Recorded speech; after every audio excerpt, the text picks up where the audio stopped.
Hello, filmmakers. It is Carrie with Filmmaker Central. Now, today, we're not talking about a filmmaking tool yet. And that's going to be the important part. Although you may still use this for some filmmaking tasks. And this is a new feature in Photoshop called Generative Fill. This is going to use Adobe's new Firefly AI to add to an image. You can fix images, you can expand images, you can add pieces to images, you can do all kinds of really cool things to it. Now, to use this, you need to install the beta version of Photoshop, and you can do that from the Creative Cloud app. You can just go into the betas and install it. It is in public beta right now, so you can start using this right now. This isn't some secret thing that I have access to. Anybody can play with this. And what I'm going to show you might blow your mind a little bit. So let's get into it. I'm going to open up Photoshop here. And I have a folder of some images here that I'm working with. Let's start with this waterfall image. And I'll just do some basic corrections on here, some vibrance. Yeah, we don't need to do a whole lot. So this is the shot. This is pretty cool. Now, if you don't see this selection thing here on the bottom, when you go to select an image and it pops up, you can go to these three little dots here and say pin the bar position. So it will always show this for you. And we can move this out of the way. Now, first thing, let's try expanding this image. Let's see what this thing will do when we just make this image taller. So let's go to image canvas size, and it's 2584 tall. Let's make it 6000 tall. Boom, okay. So we have white bars on the top and bottom. And what I'm going to do is I'm going to make a selection here that leaves a little bit of the image on the top and bottom. I'll go to select, go to inverse. So now the main image is not selected. We just have the top and the bottom selected. And we have down here our generative fill. I'm going to click on that. I'm not going to give it any command. I'm just going to hit generate. Now this is on a MacBook Pro M1 Max with 64 gigs of RAM.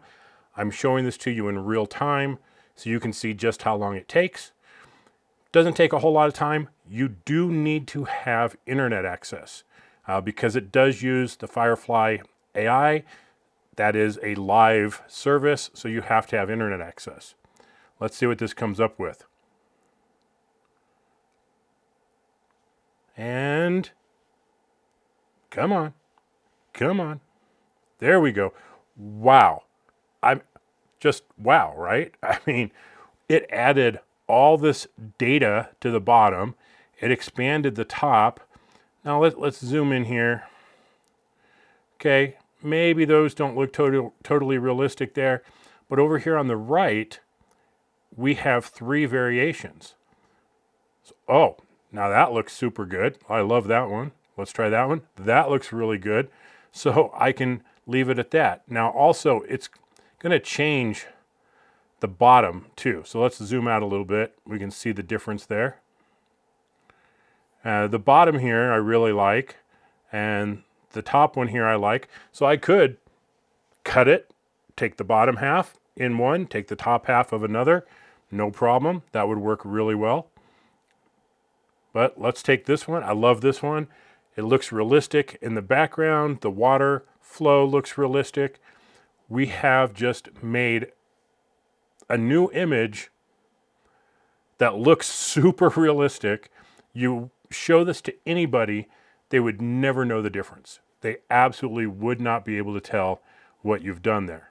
Now, if I wanted to add something to this, let's just make something here. I'll just do a little line. I'll go to the generative fill and I'll put in observe. Can I spell today? Observation platform. Let's see what that comes up with. Now, sometimes it's going to work really, really well. Sometimes it's not going to look quite right. But many, many times when you're doing a correction or an expansion, it's going to look amazing. Adding things to it, sometimes it works really well. Sometimes it's going to miss the boat a little bit. But let's see. Again, takes a few moments. And again, real time here. I'm not doing any edits. I'm not speeding this up or anything. And come on. Give it to me. Okay, so we can see it literally added an observation deck with people on it. I mean, how cool is that? And we got a couple different options here. That one's actually looks like it's cut into the hill. And look at that one. That one's kind of cool. It's got these legs that come down and attach to the wall. I mean, pretty darn believable right there. So you can see, you can do some pretty crazy stuff with this. But let's take a look at another example. Okay, so here's an example of fixing something. Now, normally we would take this and make a selection, and we would go to Edit, Content Aware Fill, make sure there's enough room around it, hit OK, and we have some weird warping effect. It might even be easier to just copy and paste something if you could get it right, but it just doesn't look right. Let's try Generative Fill. Again, I'm not going to give it any command. I'm just going to say go. Let's see what it does. Look at that. That is perfect. Texture, the grout, everything is absolutely perfect on there. Hard to believe. Well, while we've got this image here, let's go to canvas size and let's make it 6,000 wide. Just purely out of curiosity to see how well this will perform. So we go select, invert it again. We'll go to our Generative Fill, just select Generate. Now I'll skip to the end because it is taking longer and longer. Got a really bad internet connection today. So we'll see just how well we can get this to work. Wow. Perspectives change, angle change, textures. Wow. Now, originally I said this isn't for filmmaking yet, right? Well, not necessarily true. Sometimes you need a background. If you're doing green screen and the background isn't quite right and you need to make it bigger, you need to change something, you want to put something in the background, sure, you could absolutely do this. If you need to add some stills to your footage to make it work, this can absolutely help you generate, fix, correct, change things, and make the background how you want, or some other asset that you might need. And we know it's only a matter of time before we can do this with video. It's going to take a ton of processing power, but you know, here we're working at 1 frame at a time. It's pretty darn slow. Doing it with 24, 30 frames per second could take a significant amount of time, but you can see that the possibilities are there. It is absolutely mind-blowing what we're going to be able to do. Now, I'm going to show one more just to kind of give you a feel for this, because it is just absolutely crazy. I'm not going to go through the whole process of adding assets and things, but I do want to show this. Let's zoom in here. Now, I will say there are 7 things that are fake in this image. 7. I don't know if you can spot them right off the top. I sent this image to a photographer friend of mine and asked him, and he said, well, the cruise ship is fake. Doesn't look right.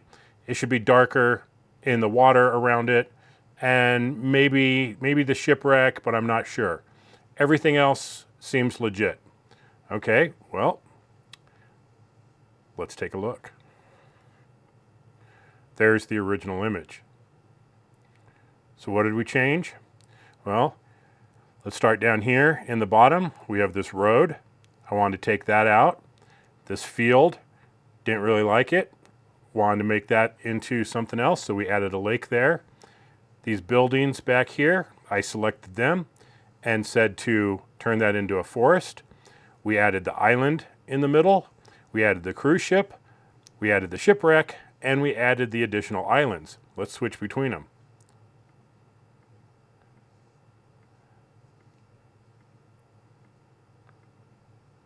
You see all those changes there? Now, granted, maybe the cruise ship I could have fixed a little bit more. I desaturated it a little bit. I added a little blur to it to try and fit in with the haze back there. The shipwreck kind of stands out. It's a little too sharp. Again, maybe I could have blurred it just a hair. I did desaturate it a little bit. It was a little too red. But the other changes are pretty seamless. The road in the bottom left-hand corner, gone. The new islands on the left, beautiful. The island in the middle, beautiful. The lake on the right-hand side fits perfectly. Getting rid of some of the buildings in this area over here, again, beautiful, just beautiful. So you can definitely change some imagery to make it fit what you're trying to accomplish. You can change a scene to go from something that was boring to something that's a little bit more dynamic. You can change a background image. The possibilities here are pretty well endless. And again, is this necessarily a filmmaking tool? Not necessarily yet, but hopefully you can see where you might have some applications for this in certain things that you're trying to do. You're trying to do a travel shot. You want to take someone out of the image. You want to, add some feature that was there. Someone's in the shot. You can easily remove them. There's a lot of different things that you can do to really use this tool for some filmmaking tasks. You can't edit video, not yet, but hopefully you can see the potential there. So that is the new Generative Fill in Photoshop. Hope this helped you understand what it's all about. You want to try it for yourself, go to your Creative Cloud app and install the beta version. It does not get rid of the last version, so you're going to have them both there on your computer, so you can switch back and forth to whichever one you want. But pretty amazing stuff. To me, I've been playing with this for hours. I can't even begin to show you all the images I've worked with because they're just mind-blowing how crazy you can get with stuff. But I'll leave you with it as it is right now. Play around with it. Let me know if you do some cool things. If you're incorporating some of the stuff into some video work that you're doing, I'd love to see examples of it. But this is just the beginning. AI stuff is going to change so many things for filmmakers, content creators, photographers. Really, it's going to be a whole new world out there. Thanks for watching, everybody. This has been Kerry with Filmmaker Central. I'll catch you next time. Bye-bye.